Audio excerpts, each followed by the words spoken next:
Salam alaikum wa rahmatullahi ta'ala wa barakatuhu. Que la paix soit avec vous, où que vous soyez, qui que vous soyez. Soyez heureux, soyez bénis. On est samedi. J'espère que votre week-end sera beau. Beau comme vous. Je m'adresse aux 15, 16, 20 personnes qui m'écoutent. Tout le reste, celui qui ne veut pas écouter ou qui trouve que moi, je suis bizarre ou un truc comme ça. Il y a beaucoup de chaînes où il y a de la danse, il y a le TikTok, il y a les trucs. Là-bas, c'est mieux. Pourquoi tu te fais chier à nous écouter? Donc voilà ce que j'ai à dire au début. Je voulais continuer sur Alhamdulillah et Rabbil Alamin, mais j'ai trouvé qu'il y avait quelque chose de plus important. Quand on est petit, à l'école, on nous apprend le verbe, le sujet, le complément, machin. C'est pareil en arabe, c'est pareil en Tchécoslovaquie, en Russie, en Chine. Ils apprennent la même technique et la même façon pour apprendre aux jeunes à conjuguer et avoir de la grammaire et un langage qu'on va parler après. Le souci, c'est que tout ce qu'on apprend à l'école, on ne va pas forcément le mettre en pratique. On ne va pas forcément le mettre en pratique. L'administration, oui, tu es obligé. Les gens qui travaillent dans une banque, dans une administration, dans un ministère, entre d'État en État, ils sont obligés de ne pas faire des fautes d'orthographe, de machin truc. Mais dites-moi, si moi, là, je me trompe dans une lettre où je dis là au lieu de le, ou bien le au lieu de là, est-ce que ça a un impact sur la vie, sur la société, sur le compte en banque, sur la bourse? Non. D'accord. Mais est-ce que ce que je raconte, c'est une raison pour faire des fautes? Non, on va essayer de ne pas en faire. D'accord, jusque-là, ça va. Mais moi, quand j'étais jeune, j'allais à l'école, on me disait le verbe, le sujet de complément, parce que de verbes qui se suivent, machin, truc, tatati, tatata. Le gamin qui a 9, 6, 5, 10 ans, il veut plus aller à l'école, sauf quelques-uns. Donc il s'ennuie énormément parce que c'est des choses qu'il ne comprend pas, qui sont difficiles, surtout dans notre siècle, dans le siècle qui nous a précédés, c'est les deux qui nous intéressent. Le siècle qui va venir, on ne sait pas si on va vivre. Le siècle du prophète, alayhi salatu salam, ou de Napoléon, ou de Champollion, on ne connaît pas. Donc, ouais, bah, il buvait du café. Oui, j'en ai rien à foutre. Moi aussi, je bois du café. Et Napoléon, il n'avait pas ma machine à moi de 100 CO. Hein. Non, il n'en avait pas. Donc, vous voyez, on part dans un délire de con. Mais quand on parle logiquement, le siècle où je vis, je parle de ce siècle. Ce siècle, tout le monde est allé à l'école et a pris sujet, verbe, complément, d'objet direct, je sais pas quoi, truc, machin, titati, il faut apprendre ces règles-là, deux verbes qui se suivent, le deuxième se met à l'infinitif parce que le conjugaison du conditionnel, oh là là là là là là là là. Et oui, on a un seul qui apporte 19 sur 20, tout le reste c'est 5. Et surtout ce qui s'appelle Miloud, Mohamed, Ching Biang Bong, je sais pas, Stanislas. D'accord, d'accord. Mais qu'est-ce que c'est qu'un sujet? Qu'est-ce que c'est qu'un verbe? Qu'est-ce que c'est qu'un complément d'objet direct? C'est notre vie. C'est la façon dans laquelle on va s'exprimer. On va s'exprimer. Ah, le verbe boire. Le verbe boire, c'est boire. C'est ce qu'on apprend aux gamins. Viens ici. Allez, tu vas boire, boire, boire, boire, boire, boire, boire, boire, jusqu'à ce que le gamin sache que tout liquide, c'est boire. D'accord. C'est bon. Il lui faut du temps? Oui. Il faut du temps. Et il faut quoi encore? Il faut quelqu'un qui sache que ce gamin-là, il lui faut du temps.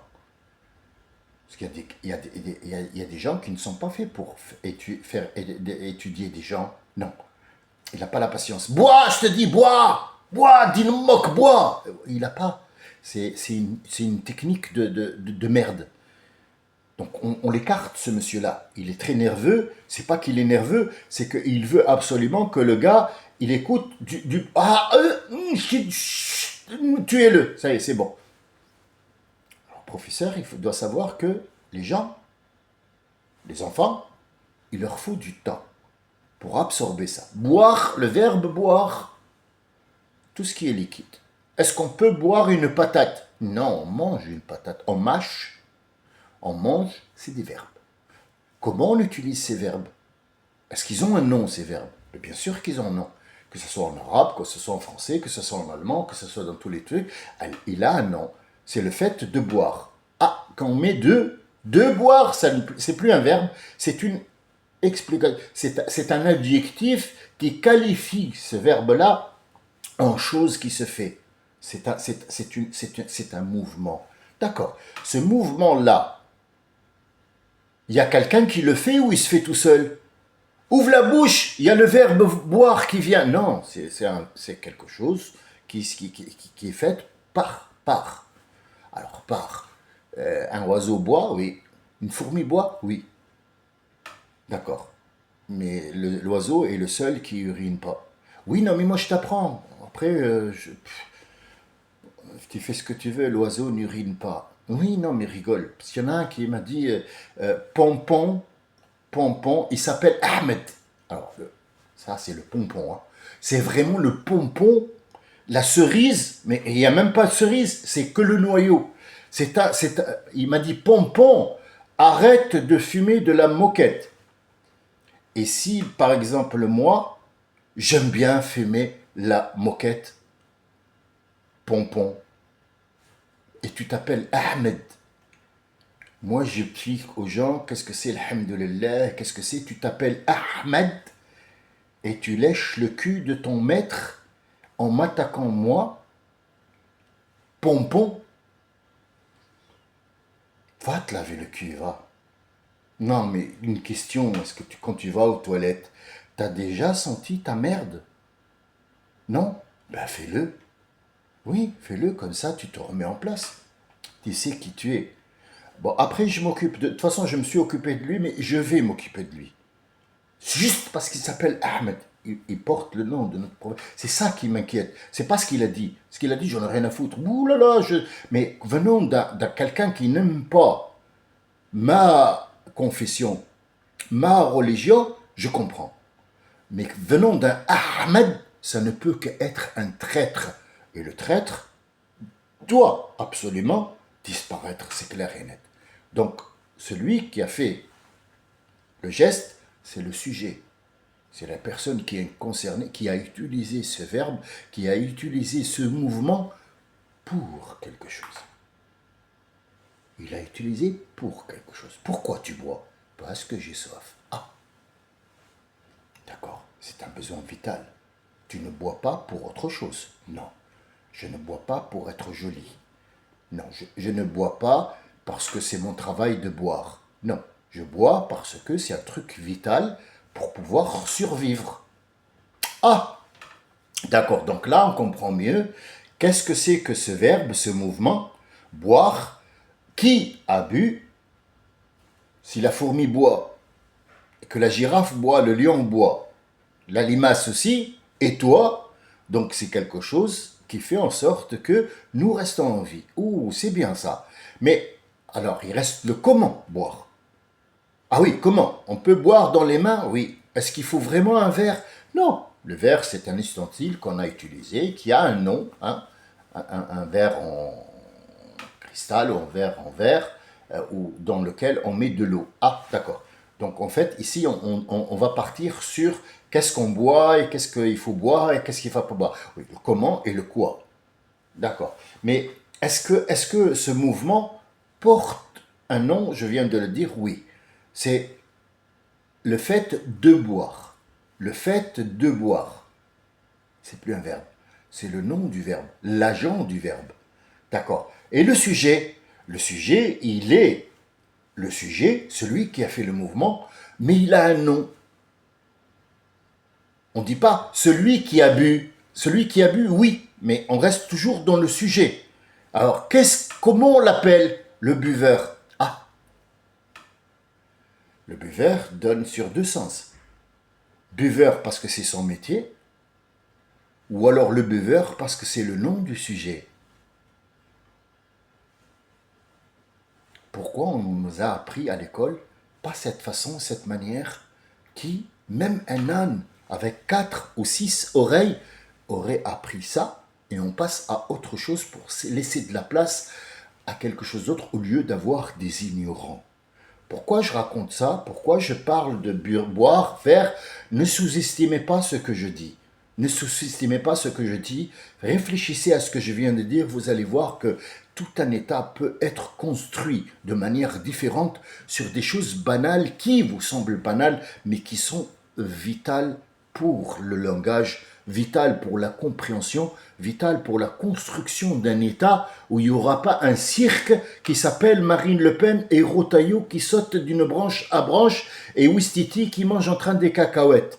C'est pour ça qu'on est dans une merde pas possible. Aujourd'hui, je vais vous raconter, avant de me recaler sur Alhamdulillah qu'on a commencé, que beaucoup de gens n'aiment pas et que c'est de la moquette pour des gens qui s'appellent Ahmed. Excusez-moi, mais Alik, parce que juste tu portes le nom de notre prophète, tu es indigne. Moi, je t'appellerai merde. Mais bon, c'est pas grave. Le prophète, alayhi salatu wassalam, à un certain moment, on va parler de lui comme étant un révolutionnaire. On ne va pas parler de lui comme étant un prophète. Non, c'est quelqu'un qui a régné à un certain moment et son règne n'était pas présidentiel et il n'était pas royal. C'était quelqu'un qui a fait une société musulmane où il n'y a pas de président, il n'y a pas de roi. Et il n'y a pas lieu d'avoir un président ou un roi, mais un guide. Là est toute la différence. Le guide n'est plus en mesure de manger l'argent du peuple, parce qu'il les guide, il ne vit pas dans leurs cheveux comme un pou. Il n'est pas en train de les présider, parce que toi mets-le en prison, mets-le. Non, c'est un guide, c'est là la différence. C'est pour ça que ces États-là, ces gens-là, ils vous font détester ce mort. Oui, la charira, il ne sait pas ce que c'est la charira. Charira, ça n'a pas été, allez, tuez-le. C'est pas ça la charia. La charia vient du mot rue, la rue. Je vais gérer la loi de la rue. C'est pas une jungle, c'est une rue. Tu n'as pas le droit de t'asseoir devant la maison de quelqu'un. Pourquoi? Parce que c'est la rue, c'est la loi de la rue. Sharia, c'est la loi de la rue. C'est pas une histoire de foulard. Connard. Il te massacre ça pour ne pas te donner une vérité. Moi, je vais te donner la vérité. Comme elle est. Après, c'est à toi de la mettre dans la phrase que tu veux. C'est à toi. Moi, je ne suis pas ici comme dictateur. Je ne dicte pas des lois. Je discute avec 15 personnes. La plupart des gens qui sont curieux et qui regardent, ils s'en vont. Si ça ne lui plaît pas, il va. Mais arrêtez d'insulter les gens parce que nous, on n'insulte pas. Moi, quand je insulte quelqu'un, c'est que vraiment, il a mérité. Ahmed, le fils de tu sais, fumer de la moquette. C'est pas la moquette que j'ai fumée, c'est la culotte de ta maman qu'elle a enlevée. J'ai mis, oh putain, j'étais dans un autre monde. Oui, pourquoi je t'ai insulté? Je t'explique. C'est toi qui t'es mis là-dessus. Personne ne t'a... Je te connais même pas. Je connais pas ta mère, j'étais même pas né. Mais apparemment, elle a tellement gardé la même culotte pendant des années qu'elle a mis au monde une merde comme toi. Ah, qui s'est mis dans la merde? Non, c'est pas qui s'est mis dans la merde. Qui est de la merde? C'est toi, c'est pas moi. Et c'est pas ceux qui écoutent. Ceux qui écoutent, oulala, ils sont bien là. Ils regardent, il y a un spectacle, quoi, tu vois. Mais ils prennent pas de la graine. Ils savent pas que là, tout ça, c'est dans leur domaine. Ahmed, tu t'appelles. Ahmed. La tusa'ar khaddaka al-nas, Luqman. Ne fais pas en sorte de donner ton visage à des gens pour qu'ils le giflent, parce que tu peux éviter ça. Tu peux éviter que les gens te giflent. Reste à ta place. Reste à ta place. Ne va pas chier chez les gens, parce que si tu chies chez les gens, je ne sais pas si tu vas sortir de leur salon. Il y a des gens qui ne te laissent pas sortir. Enfin, si, tu sortiras les pieds devant, mais jamais debout. Réfléchis un peu. Ce Mohammed sallallahu alayhi wa sallam est venu mettre en place un après lui. Pourquoi? Parce qu'il n'est pas éternel. Il a été envoyé pour mettre en place une vie superbe. Comment? Il a dit, moi je suis le prophète. Si demain je meurs, et je vais mourir. Il y a des gens qui vont être après moi et ils vont être perdus. Est-ce que je nomme aujourd'hui les gens qui vont être derrière moi? Interdit par Allah Azza wa Jal. Mohammed, tu n'as pas nommé les gens après toi. C'est moi qui dirige le monde, c'est pas toi. Non. Toi, je t'ai envoyé. Tu as fait ton devoir et j'ai mis ton nom. Je ne l'ai pas associé, mais j'ai fait en sorte que ton nom soit visible toute la vie. Par le monde entier, les deux mondes, ce monde-là et le monde que tu connais et que les autres ne connaîtront pas ou ils ne veulent pas connaître. Mais ton devoir s'arrête là. C'est à eux maintenant de prendre les directifs, prendre le pourquoi je t'ai envoyé, le mouvement et le verbe, et qu'ils travaillent sur ça. C'est facile. Laisse-les. Le prophète a demandé à Dieu l'autorisation au moins de donner des indices, et il a été accordé. Il a mis en place les gens, sans leur dire. Il était un jour en train de mettre les pieds dans ce qu'on appelle un puits, mais bon, un trou, une bassine, les pieds dans l'eau. Et donc, il y en a un qui va s'investir. Il a dit, je vais m'investir aujourd'hui. C'est un sahabi. Je vais m'investir aujourd'hui. Un sahabi, ça veut dire un compagnon. Aujourd'hui, je vais m'investir comme étant le gardien du prophète. M'investir. Personne ne m'a nommé, ni lui, ni personne. J'ai pas le droit de faire ça. Mais aujourd'hui, je vais m'investir. Il y a Omar qui arrive, toc, toc, toc, je vais voir le prophète, il lui a dit à Omar, attends, moi aujourd'hui je suis le gardien du prophète, il est tranquille, il faut le laisser tranquille. Il lui a dit, mais demande-lui l'autorisation, j'ai besoin de lui pour lui parler d'un truc très important concernant la Ummah. Il est allé, il lui a dit, dis-lui de revenir après. Regarde, apprends, c'est gratuit. Il va repartir. Il y a Abu Bakr qui arrive. Il dit, le prophète, il est où? Il lui a dit, il est là-bas. Mais je m'investis aujourd'hui, le gardien, tu me permets de lui poser la question. Parce qu'Abu Bakr, il ne faut pas lui dire non. C'est le copain du prophète, c'est le gendre du prophète, quand même. Mais il n'y avait pas de ça. Il lui a dit, oui, demande-lui. Peut-être qu'il ne veut pas. Il est allé, il lui a dit, Abu Bakr, il veut te voir. Il lui a dit, laisse-le rentrer. Il est rentré. Donc ça sera le premier dans la liste. Tu vois, il les a mis sans leur dire. Il a mis les pieds dans ce puits-là, dans ce bassin-là, qui a, cette bassine, c'est un mouvement qui a sa valeur dans ce qui va venir. Ce puits-là représente l'État, il va mettre les pieds dans le cambouis, on dit ça en français, même on le dit en français. Il va mettre les pieds dans le plat, mon Dieu, ouvrez les oreilles. Regardez, mais putain, c'est pas possible. On est en train de regarder des idioties 24 heures sur 24, la publicité. Dash 2 en 1 et l'oreiller lui fait des... ferme ta gueule. T'es à niveau, mais qu'à niveau, quoi. Est venu Ali après. Toc, toc, toc, je voudrais voir Ali. Ali demande la permission. Bah oui. Il n'est pas mieux. Non, il n'est pas mieux logé que les autres. Abu Bakr, il est rentré. Ali lui a dit, excuse-moi, moi je suis là, l'émissaire du prophète aujourd'hui, et je dois lui demander la permission parce qu'il est avec Abu Bakr. Si peut-être il n'aime pas te voir, il me le dira, je te le ferai savoir. D'accord, j'attends ici. Il lui a dit, dis-lui de revenir après. Entre-temps, Omar est revenu, il lui a dit, est-ce qu'il est maintenant libre? J'ai besoin de lui parler. Il est allé lui demander, il lui a dit, laisse-le rentrer. La deuxième personne qui va être après Abu Bakr, sans lui avoir dit, c'est Omar. Après, il est revenu, pour ne pas faire trop long, parce que le hadith est long, il y a Ali qui est revenu, mais il a dit, dis à Uthman aussi de venir. Et les 4 sont là. Les 4 califes sont placés dans le plat, les pieds dans l'eau. Est-ce que ça veut dire quelque chose? Oui, sans le dire. Il a mis psychologiquement dans la tête que ces 4 allaient avoir cette succession qui est mise en place par le prophète et par Allah Azza wa Jal. Mais c'est à eux de déchiffrer ça. C'est pas au prophète de dire toi et toi et toi. Non, moi une fois je suis parti, tu es livré à toi-même avec les directives que je t'ai données. Pourquoi? Pourquoi cet alignement comme ça? C'est très simple. On va voir, nous, les êtres humains à la con, j'en suis le premier, qui va comprendre pourquoi cet alignement. Est-ce que ce hadith est juste? Est-ce qu'il reflète une réalité? Est-ce que on peut le prendre comme étant un hadith juste sans avoir à nous soucier est-ce que qui l'a rapporté ou qui pas?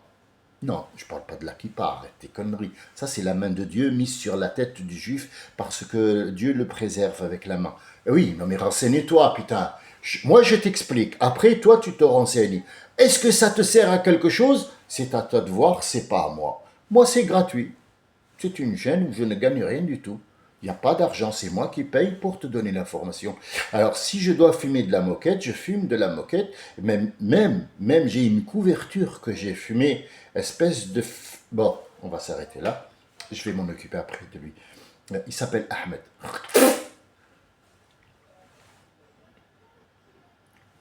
Abou Bakr Siddiq était connu pour être un monsieur sentimental. On s'est plaint de Abou Bakr Siddiq au prophète. Ya Rasulallah, on ne veut plus faire la prière derrière lui. Pourquoi? Tuez-le! Non, il n'a pas dit ça. C'est le dernier mot que le prophète dirait, tuez-le. Non, jamais de la vie. Jamais. Jamais.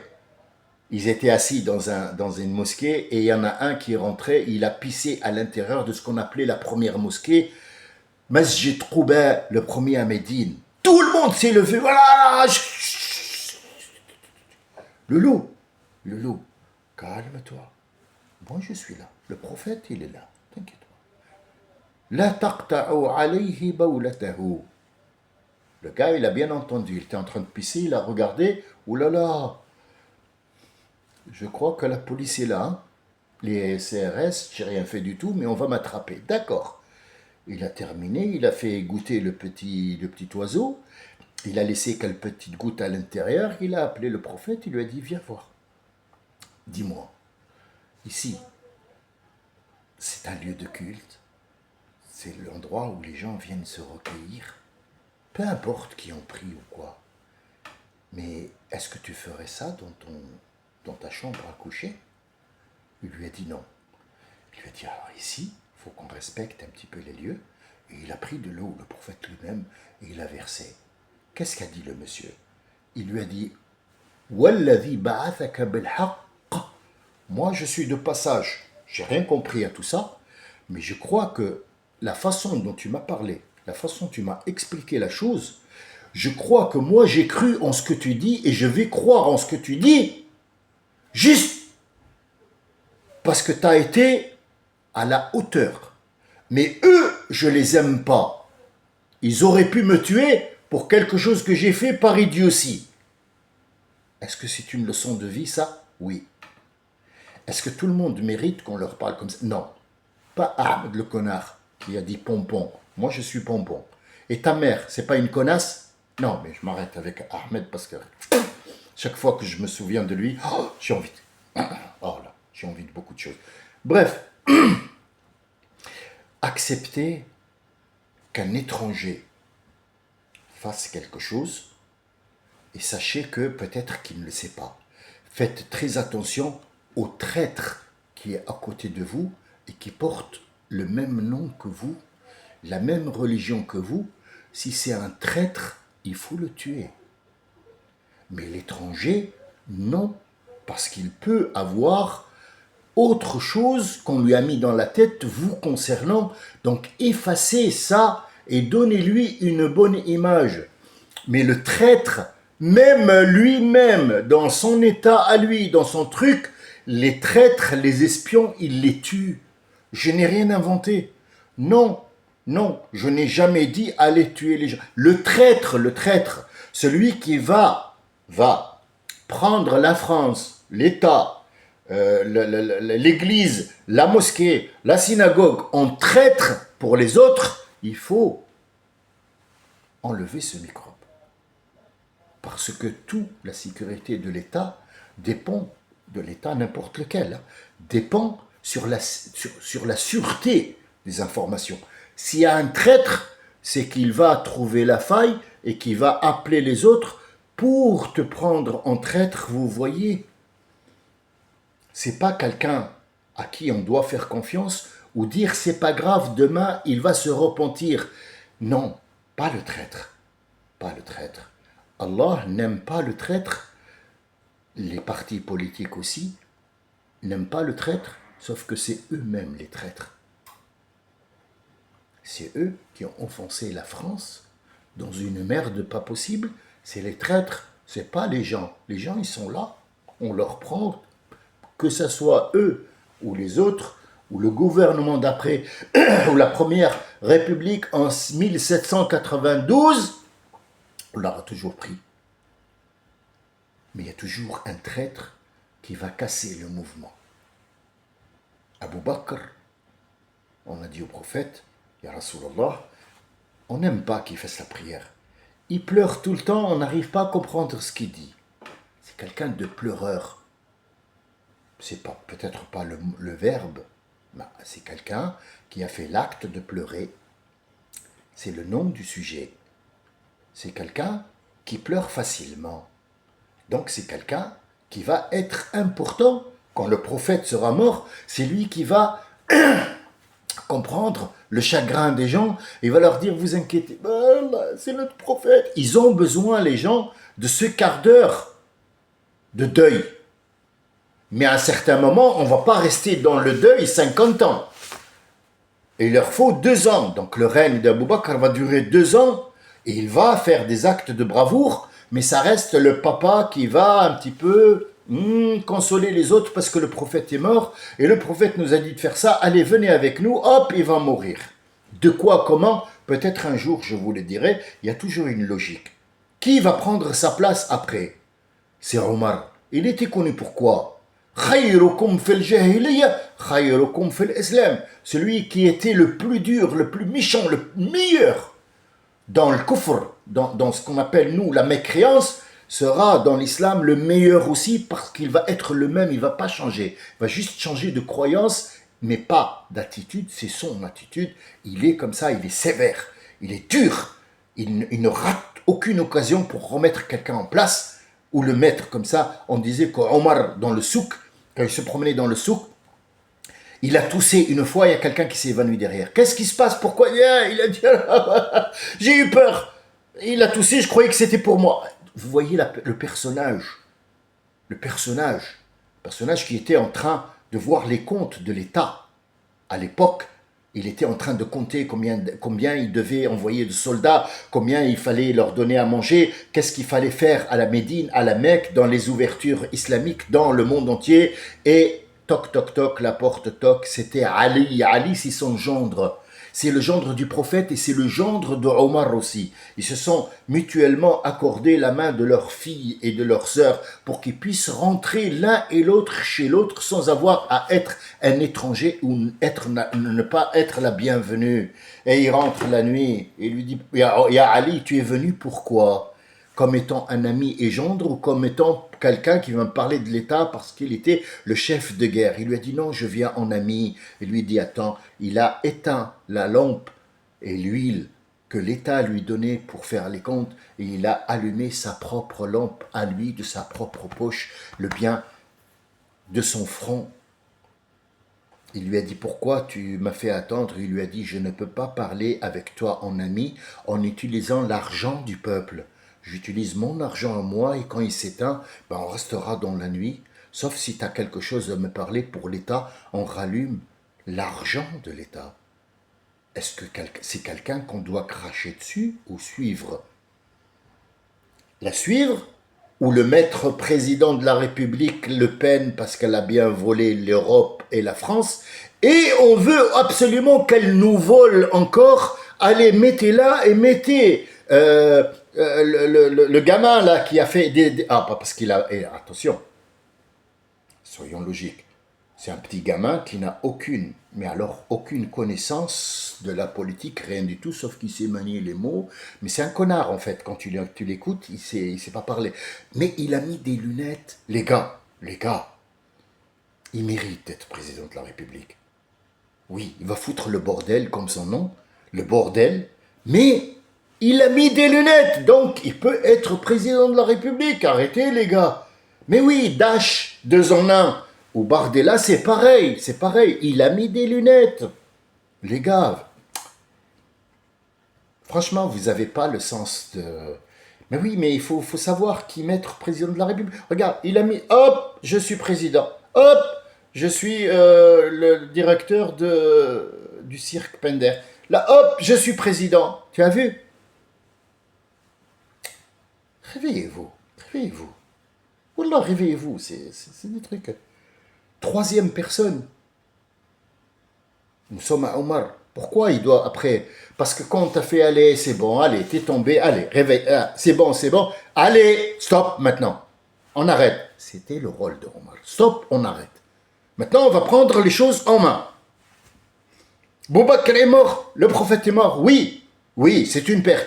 Mais il nous a laissé un héritage qu'on doit. Allez, toi là-bas, toi là-bas, toi là-bas, toi là-bas, toi là-bas, rapportez-moi ce qui va et ce qui ne va pas. Et Omar, on peut faire 3 ou 4 ou 5 enregistrements dessus pour voir, pour vous montrer des gestes qui vous semblent, vous, anodins, mais qui peuvent être utilisés de nos jours, là, maintenant, qui régleraient énormes problèmes, y compris le budget de l'État.